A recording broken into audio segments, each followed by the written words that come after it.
They said I needed a break, so I left for the summer, just a little trip to clear my head. But I came home early. Something didn't sit right, and when I walked through my own front door, I heard my son and his wife whispering in the kitchen. What they were planning, it wasn't just betrayal. It was criminal, and I was the target. I came home 3 days early. My hip had locked up at the motel outside Montpellier, and I'd spent half the night sitting upright in bed with the room heater coughing dust every 10 minutes. That, and the eggs at the complimentary breakfast tasted like powdered chalk. I didn't tell Jason or Marisa I was cutting the trip short. Thought I'd surprise them. Maybe bring home a box of maple candies for Oliver. Maybe even bake something for once that wasn't gluten-free. It had been a long summer, and for once, I was ready to be back in my own space. My own bed, my own damn coffee. The taxi dropped me off just before 8 p.m. The porch light was on, though nobody expected me. I remember that because it felt like a small kindness, even if it was just a motion sensor. I let myself in with the spare key I keep in the bottom pocket of my purse, the one that still has a button from Paul's coat rattling around in it. Inside, the air smelled faintly of lemon cleaner and something else I couldn't place. Not bad, just unfamiliar. I didn't call out.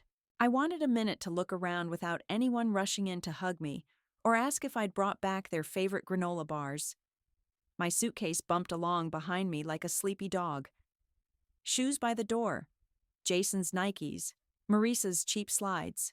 No sign of Oliver's sneakers. Probably at a sleepover. Good. The house was quiet except for the hum of the fridge and a low murmur from the kitchen. I walked past the living room, paused at the base of the stairs. That's when I heard it. Marisa's voice first, sharp-edged like a knife against ceramic. She won't even know, Jason. You think she reads fine print? A pause. We'll say it's a refinancing thing. She'll just sign. Jason chuckled. Not a laugh. A sound like he was trying to blow smoke through clenched teeth. You saw how she signed the Medicare paperwork. Shaky as hell. We can forge it if she refuses. Hell, I could mimic that signature in my sleep. My fingers gripped the banister. I couldn't see them, just heard their voices clear through the open archway. The kitchen light threw a sliver of brightness across the hallway floor. My eyes followed it like it was a path I didn't want to take. She's still got that backup savings, Marisa said, her voice softening in that fake syrupy way she uses on customer service calls. We checked the statements, remember? Between the bonds and her retirement, that's more than enough to pay off Chase. If she really cared, Jason cut her off. If she cared, she'd have done it already. She's just sitting on it, like she's going to take it to the grave. I backed up slowly, my suitcase thudding once against the stair. Too loud. I winced, but the voices didn't stop. They hadn't heard. I turned and climbed the stairs, each step a negotiation with my knee. In my room, I shut the door softly, not all the way. Just enough to give the illusion of privacy. Then I sat on the edge of the bed, coat still on, hands folded like a Sunday school student, and stared at the pale shape of the suitcase in the dark. I didn't cry. Not because I wasn't hurt. I was. But it was a different kind of hurt. Like when you realize the faucet's been leaking for years, and you only noticed once the floor gave out. They'd been living in this house for 8 months now. Said it would be temporary. Said they just needed time to get back on their feet after Jason lost his job at the marketing firm and Marisa's yoga studio shut down. And I said yes, of course. Like I always say yes. Now they were planning to forge my signature. Use my house, as leverage. Because I hadn't already given enough. Because they thought I was too old to notice. Too tired to fight. Or maybe just too alone to say no. I sat there for a long time, listening to the clink of glass, the low murmur of their voices turning to laughter, like nothing was wrong. Like everything they were plotting was normal. Like I wasn't upstairs realizing I might not know my son at all. The next morning, the house was unusually quiet. I waited until I heard the front door close, Jason leaving for his so-called consulting gig, which I'd started to suspect was mostly long coffee breaks with other men in similar trouble. Marissa was in the kitchen, humming off key to a playlist she always claimed helped her manifest better energy. I stayed upstairs, letting the kettle whistle until the last possible moment before descending, as if I'd just woken up. She barely looked up from her phone. "Oh, you're back," she said, like I'd dropped by from across town instead of returning to my own home. "You weren't supposed to be in until Friday." "I wasn't feeling great," I said, pouring water into my mug, careful not to let my hands tremble. "Long drive. Motel smelled like cat pee. Figured I'd come home early." "Yeah. Cool." She sipped from her glass bottle of something green and overpriced, then gestured vaguely toward the fridge. "We ate out last night. There's leftover Thai if you want." It wasn't what she said, but how she said it, like I was a guest, a minor inconvenience. I smiled politely and opened the fridge, not because I wanted leftovers, but to give myself a second to breathe. There, on the middle shelf, sat a brown envelope. I almost didn't notice it, but something about the way it was tucked behind the almond milk caught my eye. I reached for it. It was addressed to Jason, from a bank I recognized. Not mine, not Marissa's either. The corner read, "Final notice, account in arrears," the kind of envelope that carries the weight of bad decisions. I slid it behind a bag of spinach and let the door close. Marissa had wandered off to the living room, talking to someone on speakerphone. Probably her sister, the one who always said I was a bit too involved. I went back upstairs and pulled out my phone. The pictures I'd taken last night were still there, one of the kitchen counter, where a stack of documents had been spread out like a game of poker. One of them was unmistakably a quitclaim deed. The words jumped out at me, even blurry. Transferor, Helen M. Carter. Grantee, Jason Carter. I'd never signed it, but the signature at the bottom looked an awful lot like mine. I texted Joan. "Me. Can someone forge a signature like that and get away with it?" Joan. "If no one looks closely, yes, but it's a felony if caught." Me. "I have pictures. Want to meet for lunch?" She didn't answer right away. I stared at the screen until the little typing bubble popped up, then disappeared, then reappeared again. Joan. "I'm free tomorrow. Same place?" I typed yes, and locked my phone. Later that afternoon, I stepped outside to check the mail. A mundane ritual usually, but today I needed something normal to do. Shuffling through the envelopes, I saw another letter, this one addressed to Jason again. Another bank, another urgent notice. I tucked it back in, careful not to look like I'd been snooping. My neighbor, Sharon, was clipping her hydrangeas across the street. "You're back early," she called out. "Good trip?" Cut it short. My bones didn't like Vermont this time. She walked over, wiping her hands on her shorts. "You know, I've been meaning to ask. Jason's been out a lot lately. Some guy picks him up in a silver SUV around midnight. I figured it was Uber, but..." She didn't finish. Didn't have to. I gave her the kind of smile you use when you don't want questions. "Maybe he's moonlighting as a vampire." She laughed, but her eyes were wary. Back inside, I climbed the stairs slowly, letting the ache in my knee remind me that I was still standing. Still here. In the hallway, I passed the guest room. The door was cracked open. Inside, Marissa had left her laptop open on the bed. I know I shouldn't have. But I did. I only peeked. But what I saw was a draft email titled, "Power of Attorney Request. Draft Template." No subject. No recipient yet. But the document was ready. My name filled in, multiple times. Lines like, "Grant full access to financial, medical, and legal decisions." All without a date. All without a signature. My hands were cold. My chest wasn't tight exactly, but something in it had shifted. Settled lower. Heavier. I closed the door quietly, went back to my room, and sat down.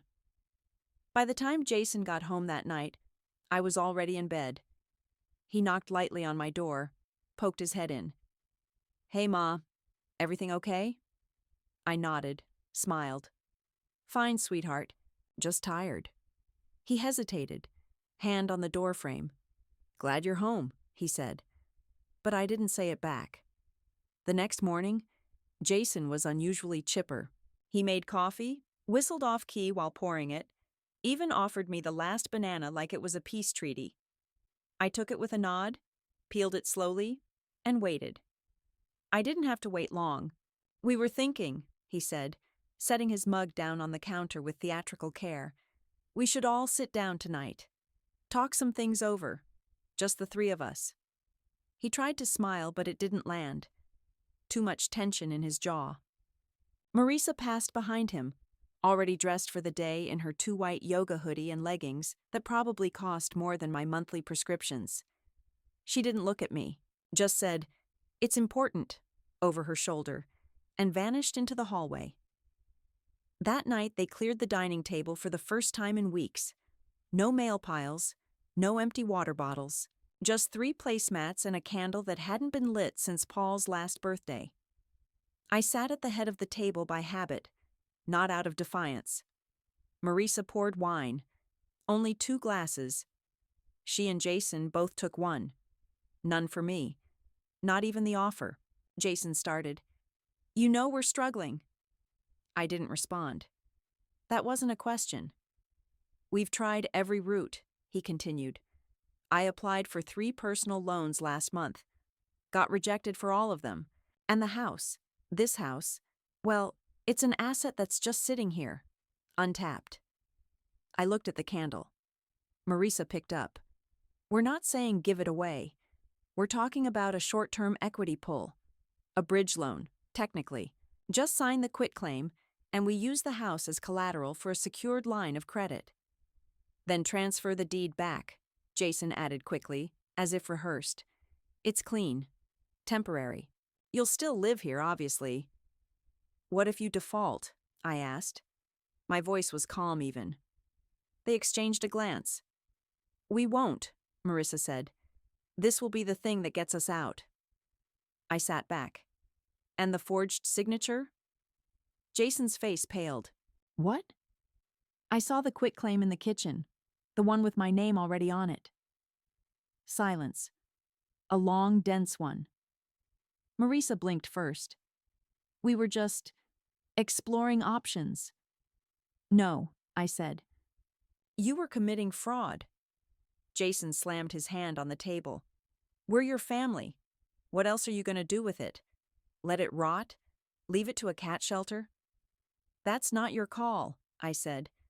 "You think you'll be fine alone?" he snapped. "This world isn't built for people like you. You want to end up in some Medicaid nursing home where they forget to feed you dinner? Because that's what you're heading for." I stood slowly. My legs weren't as steady as I'd like, but I didn't let them see it. "Let me make this simple," I said. "I won't sign anything. I won't co-sign anything. And I won't be tricked or pressured into losing the one damn thing I have left with my name on it." Marissa's voice changed then, sickly sweet. "But Mom, if you really loved Jason—" I didn't let her finish. "Don't you dare." She blinked, taken aback. "Excuse me? Don't you dare try to sell guilt as gratitude. I wiped his nose and changed his diapers and sat through every damn school concert. I already gave everything." Jason threw up his hands. "Jesus, Mom. You're acting like we're criminals." "Maybe you should listen to yourself on tape," I said. "Because if I have to choose between being your mother and being a victim, I know which one I'll regret less." I left the table. Not rushed. Not shaky. Just done. Back in my room, I locked the door. First time I'd ever done that in my own home. An hour later, I opened my bottom drawer, pulled out the old voice recorder Paul used to take notes with when he was still alive. It still worked. I set it up near the vent that carried sound from the kitchen. Then I opened my laptop and searched Adult Protective Services, Washington State. Elder abuse reporting. The recorder was still running the next morning when I slipped out early. I left the house before sunrise, locking the front door behind me with a sense of finality I hadn't felt in years. My fingers were stiff from sleep, and something heavier. I walked 3 blocks before calling a ride. Didn't want them seeing me through the window. Didn't want them asking where I was headed. Let them wonder. Joan met me at the little cafe off Maple and Fifth. She was already at our usual table, hair tied back, glasses fogged up from the steam of her tea. She took one look at my face and didn't bother with small talk. "What happened?" I told her. Not everything. Not the parts that still made my stomach turn, but enough. The quitclaim, the emails, the late-night whispers about forged signatures. I showed her the photos, the draft document Marisa had left open, even played her a 30-second clip from the recorder. Jason's voice was clear. "She'll sign, or I'll do it myself." "What's she gonna do? Call the cops on her own son?" Joan stared at me for a moment, her expression unreadable. "Do you want a file?" I nodded. "I'm not sure what else to do." "You're not the first," she said quietly. "But if you do this, Helen, there's no going back. Adult Protective Services will send someone. They'll investigate. And if they find enough..." She didn't finish. She didn't have to. "I'm ready," I said. We spent the next hour gathering everything. Photo evidence, audio files, a notarized statement. Joan knew the forms, knew how to talk to people without sounding dramatic. She made a few calls. By noon, I had a folder in my bag and a meeting set up with a lawyer named Diane Morelli. Someone Joan trusted. Someone who specialized in elder abuse and property fraud. Back home, I waited until Jason and Marisa left. Some appointment across town, she said, and pulled out the small recording device again. I transferred the audio to my computer, labeled the files.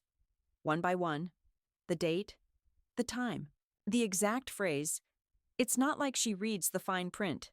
Then I logged into my bank account and revoked Jason's access. I hadn't even remembered giving it to him.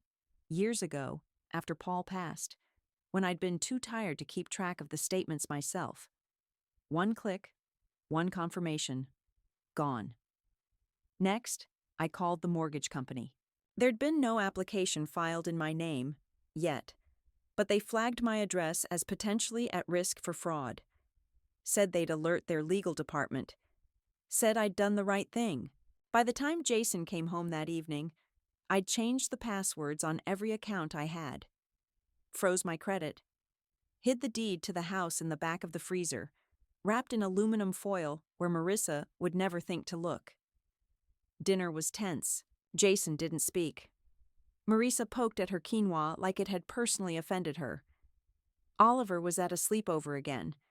Maybe their idea of keeping him out of the crossfire. I said nothing either, just ate my chicken, took my meds, and made a note to move the recorder to the vent outside their bedroom. That night, around 1 a.m., I woke to footsteps outside my door. They didn't knock, didn't speak, but the floor creaked the way it always had. I stared at the ceiling, waiting for the sound to retreat, wondering if they could hear my heart hammering. The next morning, I emailed Ms. Morelli. Subject line: need to meet. Urgent. Attach the audio. The photos, copies of my ID, bank statements, and the letter from the equity company Marisa had left in the recycling bin, half shredded, but legible. At noon, my phone buzzed. Morelli: I can see you tomorrow. And Helen: don't sign anything, not even a birthday card. So I didn't. I stayed in my room. I cooked for myself. I made polite noises at breakfast and avoided eye contact at dinner. I moved through the house like a tenant, not an owner. And when I caught Marisa looking at me, too long, too quiet, I smiled. Not warmly, not kindly. Just enough to let her know I saw her. Let her wonder what I'd done. I didn't sleep much the night before the visit. Too many things rattling in my head. Dates, statements, clipped phrases from voices I used to love. I sat in bed with the recorder in my lap, watching the red light blink slowly like a pulse. Every so often I thought I heard something outside my room, a footstep, a whisper. Or maybe just the house settling into its new rhythm of suspicion. The morning was gray and tight with humidity. I boiled eggs and waited for the kettle. Jason came into the kitchen rubbing his eyes like a child, but the edge was back in his voice. "You're acting weird," he said, sniffing the air like I was hiding something in the toast. I shrugged. "You know what's weird? A grown man who can't pay his own credit card without stealing from his mother." He froze. "Excuse me?" I slid the eggs onto a plate and looked him straight in the eye. "You heard me." His jaw clenched. "Where is this coming from?" I smiled. "Call it a late awakening." Marissa came down a few minutes later in one of her floaty robes, hair wrapped in a towel. She took one look at our faces and made a hissing noise between her teeth. "What now?" Jason stormed off without answering. She poured herself a smoothie with too much noise, too much force, then followed him back upstairs. I stood at the sink, watching the trees outside sway in the still air. Waiting. They didn't have to wait long. At exactly 9:30, two officers in pressed uniforms pulled into the driveway. I saw them from the window, one tall and dark-skinned, the other pale with a clipboard and a calm step. They didn't use sirens. Didn't need to. Their presence was enough thunder. Jason opened the door before I could reach it. "Can I help you?" he asked, still in his socks. The taller officer flipped a badge. "Detectives Davis and Chen. Are you Jason Carter?" He nodded, unsure. "Yeah. We'd like to ask you a few questions regarding a report of elder financial exploitation. Is your mother present?" I stepped forward. "Right here." Jason turned to me, face flushed. "You called the police?" Marisa appeared on the stairs, towel gone, mouth hanging open. The officers didn't wait for permission. They stepped inside. "We'd prefer to talk separately," Officer Chen said, motioning me toward the living room. Jason was still barking behind us, his voice rising. "This is insane. She's confused. She's been forgetting things." Chen looked at me calmly. "Do you have documentation of your current mental and medical state?" "I do," I said, pulling the folder from beneath the cushion of the recliner. "Everything's in order." I handed it over. He scanned it quickly, then turned to his partner. "We'd also like to see any recent documents pertaining to home ownership, estate planning, or power of attorney," Davis said. "Dining room drawer," I said. He nodded and walked off. From the hallway, we heard Jason say something about how this was just a misunderstanding, and how she's always been dramatic. Marisa tried to laugh. It didn't land. Then Davis called out, "Found the quitclaim deed," and copies of ID. 2 versions. One signed, one blank, both labeled as hers. The room fell quiet. A few moments later, Davis returned holding the folder. "Ma'am, did you sign this document?" "Number. And if you look closely, that's not my signature. Not even close." He turned to Chen. "We need to process this." I sat quietly as they spoke into their radios. Jason tried to intervene again, but Davis told him to stay seated. Marissa began pacing, muttering something about lawyers and crazy old women. I reached into my bag and handed them the flash drive. "What's this?" Chen asked. "Recordings," I said, "of them discussing forgery, intimidation." The works he accepted it without a word. Just nodded once. Jason didn't say anything for a long while after that. Not even when the officers asked to examine his laptop. He handed it over wordlessly, shoulders stiff. Marissa sat down hard on the bottom step of the stairs, face pale and still. Eventually, Davis returned. "Mr. Carter, we're not placing you under arrest at this time, but we are detaining you for questioning. We advise you not to speak further without an attorney." Jason looked at me, not pleading, not apologizing, just confused, like the ground had moved and no one warned him. Marisa started to rise. "Wait, what about me?" "You'll be contacted," Davis said. "We may have more questions. For now, stay available." They walked Jason out. The door closed with a soft final click. Marisa didn't move. I walked past her, up the stairs, back to my room. I shut the door, and for the first time in weeks, I exhaled without flinching. The silence that followed Jason's departure wasn't the kind that soothed. It lingered, thick and unsettled, like the aftermath of a storm that hadn't finished its work. I sat in my room for a long while, staring at the light shifting through the blinds, hands wrapped around a cup of tea that had long since gone cold. Below me, the house creaked softly, as if readjusting to the idea of breathing without tension. Marisa didn't speak to me that day. She hovered in and out of rooms like a ghost on the wrong side of a haunting. I caught glimpses of her pacing the living room, whispering furiously on the phone. Once I heard her say, she had to go and ruin everything. I didn't ask who she was talking about. I already knew. The following morning, I received a call from Detective Chen. Jason had been released under supervision. There would be further investigation, possibly charges. My evidence had made things very clear, he said. I thanked him, hung up, and sat still for another full hour. Then I made a list. By noon, I'd called my lawyer, asked her to update my will, remove Jason entirely, rewrote the beneficiaries, made sure everything was airtight and properly filed. The house, the bonds, the contents of the safe deposit box downtown. Everything was now going somewhere it could be used for good. I included a modest college fund for Oliver, should he ever need it, with a stipulation, only if he asks me himself someday. By 2, I met with a real estate agent in town. Not about selling, yet, but to inquire. To understand my options. A nice woman, same age as Marisa, but with infinitely better manners, walked me through the numbers. If I wanted to list it as is, she said, I'd still get enough to buy a smaller place outright. Maybe a condo closer to downtown, near the botanical gardens I used to love. That night, I knocked on Marissa's door. She answered in sweatpants and silence. I'd like you to leave, I said. By the end of the week. Her mouth opened, but I raised a hand. No discussion. I've already consulted with legal. You're not on the lease, and your rights here are limited. She crossed her arms.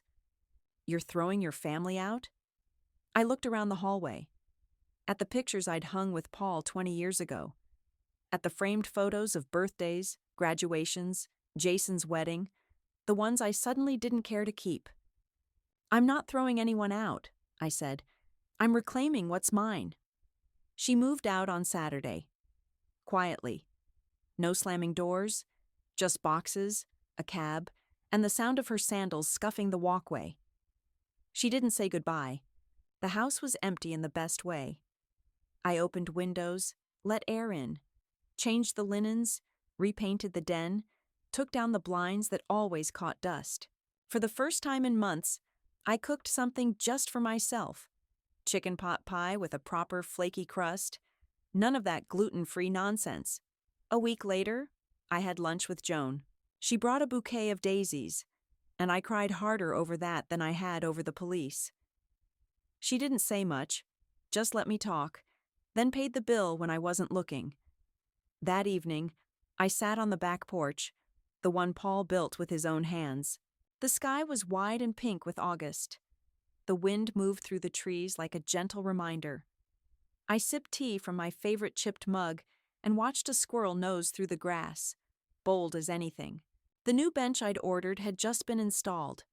2 thick wooden planks, stained deep walnut, with soft iron arms and a small brass plaque I'd chosen myself.